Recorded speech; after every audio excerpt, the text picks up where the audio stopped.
For starters, I want to start this video off and say thank you for all of the support that was sent my way for the last video. I honestly wasn't okay. I'm feeling a lot better, but I'm still not really okay about the situation. You feel me? I mean, I know I was extremely upset, you feel me? Some of y'all probably thought it was like over a relationship or like something, but then if you watch the video, you'll see like what it was actually about. At the end of the day, all I'm saying is thank you, thank you, thank you. This was the video posted.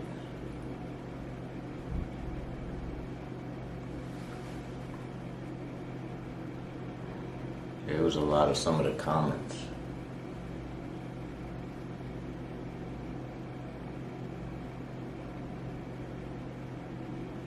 A lot of love, a lot of love. It kept going on and on. All I'm saying is thank you to everybody who showed that they cared.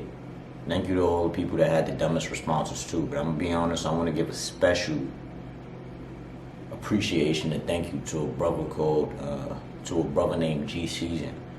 You watching this video, I honestly could tell you, bro, what you wrote me in the messages, that shit brought me to even more tears, you feel me?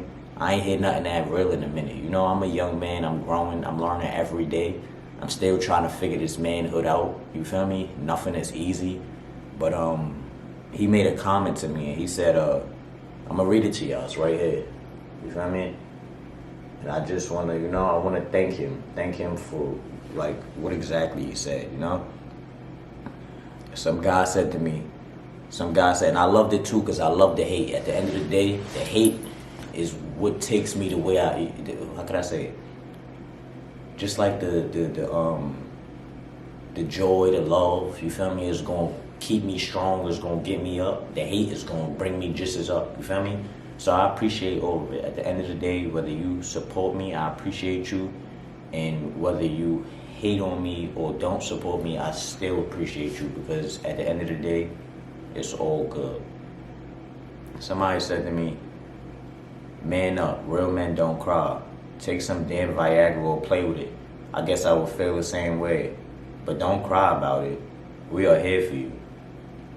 What you trying, like, you trying to validate or you trying to like, you feel me, play a nice guy, like, choose a side. Another thing, right? So G Season, this is why I'm thanking you. You feel me? Because like I said, I'm a young man, I'm learning, I'm still learning every day. You feel me? I'm still figuring it out, figuring a lot out. You feel me? Like, with that being said, but look, he was like, bro, that's straight bullshit. Real men definitely cry. It's an outlet to release those emotions and clean your inside. Now, I'm gonna leave a comment that he left me right here. You feel me? The paragraph. I just found that paragraph to be like extremely heart touching. You feel me? And I just want to say thank you. We human, bro. We all go through shit. At the end of the day, like, just my mom living and going through half of what she went through to get to where she was and being enabled and allowed to have 3 beautiful children.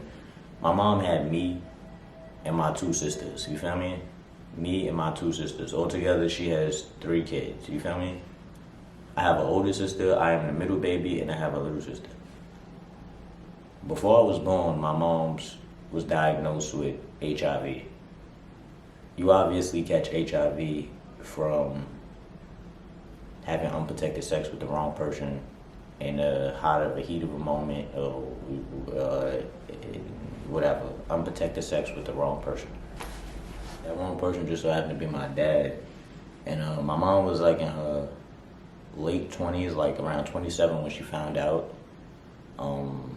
She literally walked around, like, I never forget like the story, but she found out she had it at the doctor's office.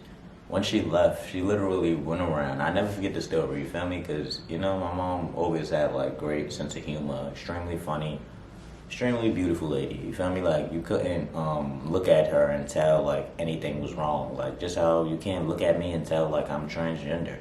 It is what it is. She literally went around telling everybody. She literally went around telling everybody that she's about to die. And she thought she was gonna die early in her life, and she had contracted this virus, and well, she had contracted that virus. She thought she was gonna die early in her life, which enabled her.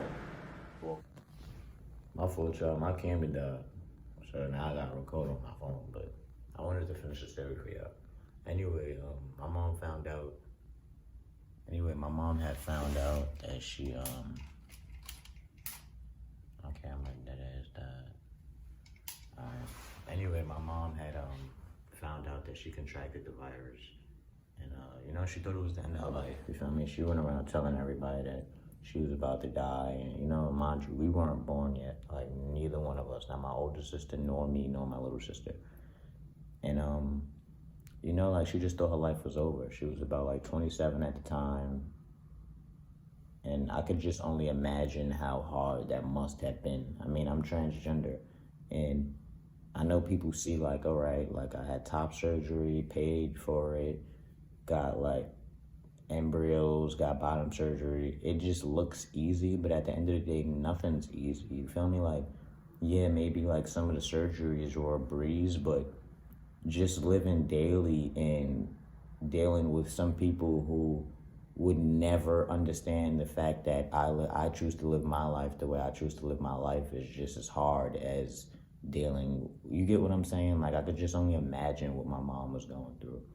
Then, not alone, like she didn't even have kids yet. You feel me? Like, so just imagine this woman, beautiful woman, doesn't even have kids yet, just goes to the doctor and just finds out that her life is gonna be like changed forever from like having sex like one night. Like that's just like fucking crazy. You feel me? Like all I'm saying, I mean, I don't know what it's like to be in my mom's shoes, but I know what it's like to be in her shoes, because it's really like not that hard to feel what someone else is going through, especially, like when the feelings are real from that person. It's easy to fail. Like, it is what it is.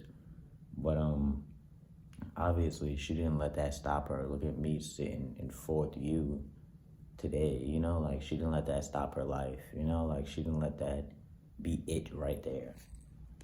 She obviously went off and, made she had 3 beautiful little girls, and I so happen to just never, I so happen to just be that one different one who outered and, you feel me, altered, and how could I say it? Like, bro, I'm just different, you feel me? Like, but my mom had 3 beautiful kids. My mom, I lost her in 2013. She lived about, the doctors told her that she had like a little, like no more than like 5 years to live when she got it. But that there's all sorts of like medications to where, like when you're pregnant, the baby's in the sac. So the babies aren't being affected or like really affected at all, being as though they're in that sac.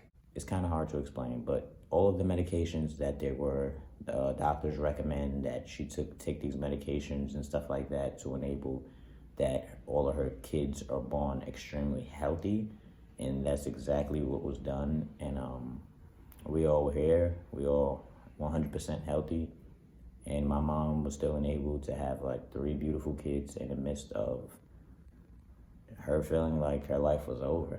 You feel me? So like it was a blessing and a curse.